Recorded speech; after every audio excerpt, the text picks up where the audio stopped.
fantastic job. Everybody, every report I've gotten is what a great job he did, and I'm not at all surprised when I hear it. We had to support him, and we supported him as soon as I heard the name. But he was a fantastic prime minister, and he's doing a fantastic job. An even tougher job. Which is tougher, being the prime minister of Netherlands or? This job is quite tough. I would think this is a little but Dutch politics is also brutal. So. Yeah, but this is pretty tough. But you're doing good. We're going to be discussing a lot of things. Obviously, we'll be discussing what's happening with respect to Ukraine and Russia. At this moment, we have people talking in Russia. We have representatives over there, Steve Witkoff and others, and they're in very serious discussions. As you know, Ukraine has agreed, subject to this, what's happening today, to a complete ceasefire, and we hope Russia will do the same. Thousands of people are being killed, young people, usually, mostly young people. We were just talking about it. Thousands of young people are being killed a week, and we want to see that stop. And they're not Americans, and they're not from the Netherlands for the most part. No. They're from Russia, and they're from Ukraine, but they're people. And I think everybody feels the same way. We want it to stop. It's also a tremendous cost to the United States and to other countries. And it's something that would have never happened if I were president, and it makes me very angry to see that it did happen. But it happened, and we have to stop it. And Mark has done some really good work over the last week. We've been working together, and he's done some really good work, so I'm very happy about that. We'll also be talking about trade and various other things, and I think we'll have a very, very strong day. We're going to have lunch afterwards. That'll go, and then we'll see you all later. But Mark, would you like to say something? Yeah. First of all, thank you so much, Mr. President, dear Donald, again for hosting me, and but also for taking time in Florida. A couple of weeks after you were re-elected. That's right. And of course our phone call a couple of weeks ago, and I must say, Trump 45, you originated the fact that in Europe we are now spending, when you take it to aggregate, 700 billion more on defense than when you came in office in 2016, 2017. But that was Trump 45. But when you look at Trump 47, it's gonna be hard to tell. What happened the last couple of weeks is really staggering. The Europeans committing to a package of 800 billion defense spending.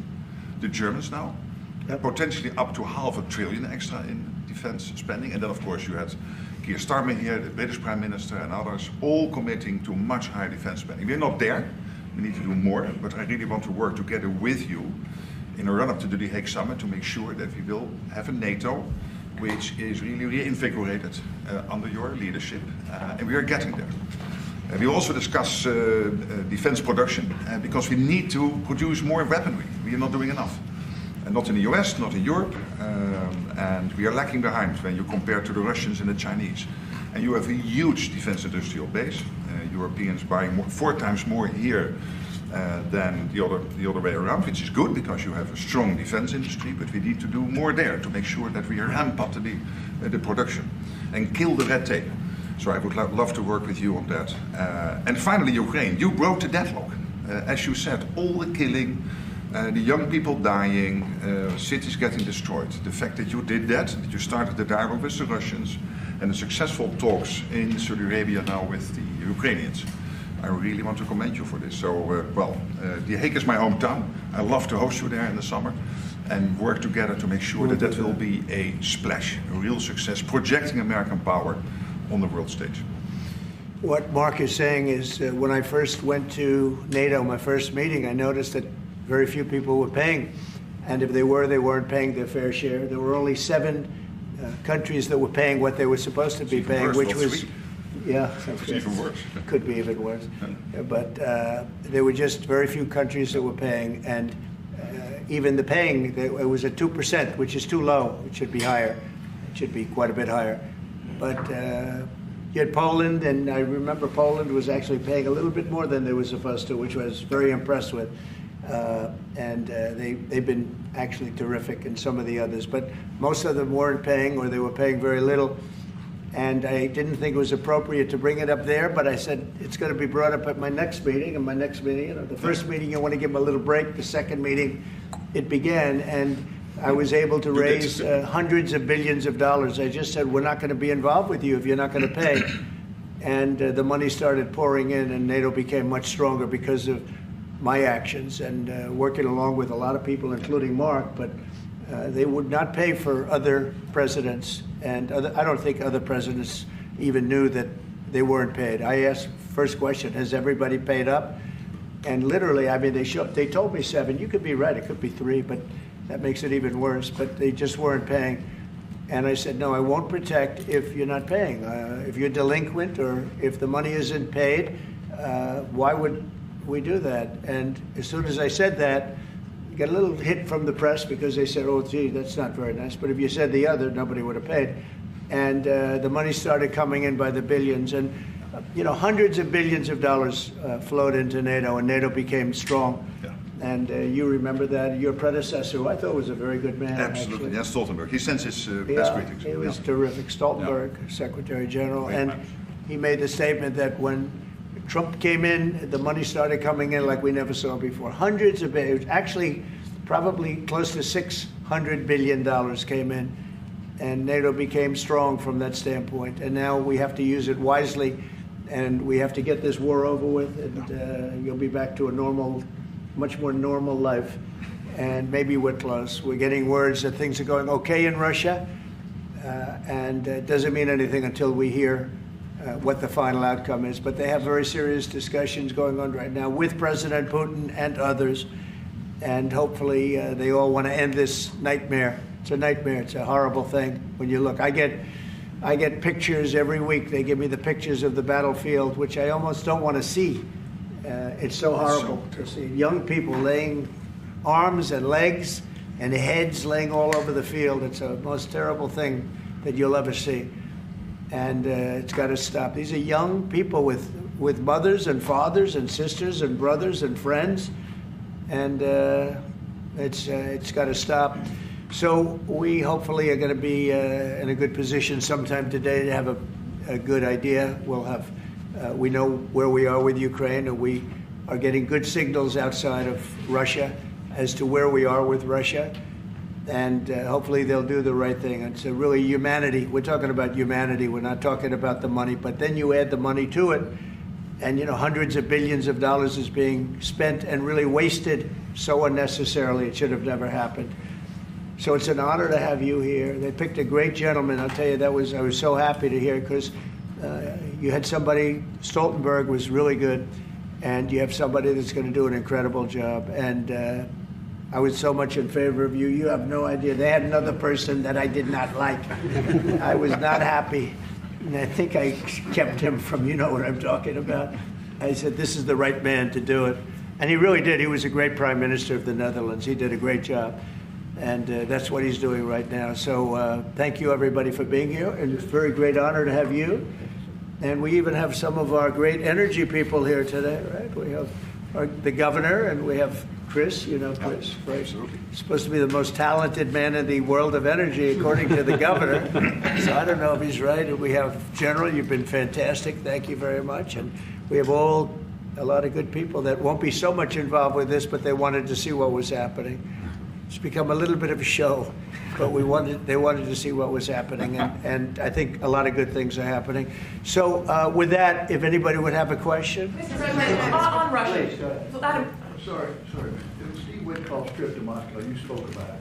What sort of agreement do you hope he comes away from there with? Well, we'd like to see a ceasefire from Russia, and we have, not been working in the dark. We've been discussing with Ukraine land and pieces of land that would be kept and lost, and all of the other elements of a final agreement. There's a power plant involved, a very big power plant involved. Who's going to get the power plant, and who's going to get this and that? And so, it's not an easy process. But phase one is the ceasefire. A lot of the individual subjects have been discussed, though. We've been discussing concepts of land, because you don't want to waste time with a ceasefire if it's not going to mean anything. So we're saying, look, this is what you can get, this is what you can't get. They discussed NATO and being in NATO, and everybody knows what the answer to that is. They've known that answer for 40 years, in all fairness. So a lot of the details of a final agreement have actually been discussed.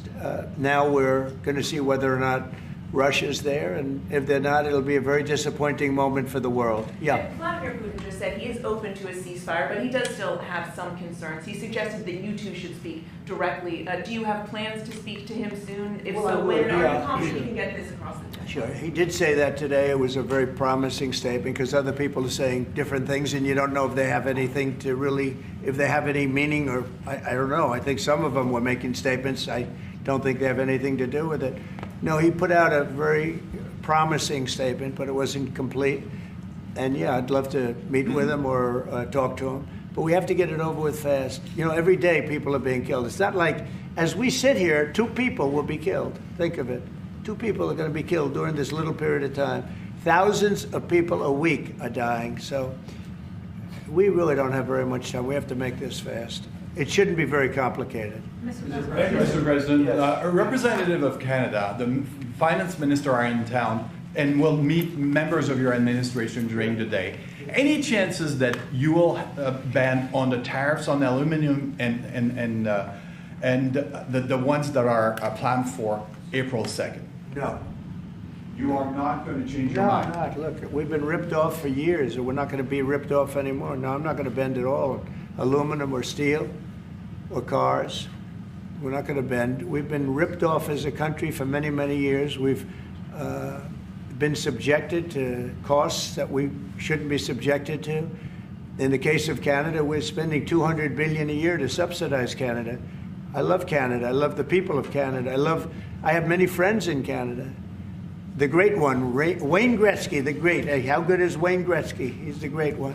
But we have, I know many people from Canada that are good friends of mine. But, you know, the United States can't subsidize a country for $200 billion a year. We don't need their cars. We don't need their energy. We don't need their lumber. We don't need anything that they give. We do it because we want to be helpful, but it comes a point when you just can't do that. You have to run your own country. And to be honest with you, Canada only works as a state. It doesn't. We don't need anything they have. As a state, it would be one of the great states anyway. This would be the most incredible country visually. If you look at a map, they drew an artificial line right through it between Canada and the U.S. Just a straight artificial line. Somebody did it a long time ago, many, many decades ago, and makes no sense. It's so perfect as a great and cherished state. Keeping "O Canada," the national anthem. I love it. I think it's great. Keep it. But it'll be for the state, one of our greatest states. Maybe our greatest state. But why should we subsidize another country for $200 billion? It costs us $200 billion a year. And again, we don't need their lumber. We don't need their energy. We have more than they do. We don't need anything. We don't need their cars. I'd much rather make the cars here. And there's not a thing that we need. Now, there'll be a little disruption, but it won't be very long. But they need us. We really don't need them. And we have to do this. I'm sorry, we have to do this, yes. Mr. President, Yeah. you have made it very clear that NATO needs to step up, although great progress has been made in your first mandate. How do you envision this new transatlantic? Are you talking about NATO stepping up? Well, NATO is stepping up through this man. This man is a man that only knows how to step up. And we have the same goal in mind. We want the war ended. And he's doing his job. He only knows how to do a good job. That's one thing. That's why I fought for him to get that job. Because they had some other candidates that I'll tell you would not have done a very good job. I need this part of the move for my family. So we'll get you a clip. We're going to get him a clip of that little last statement. The rest of the statements he doesn't care. Sir, how does this new transatlantic cooperation, how do you envision it? Well, that's one thing.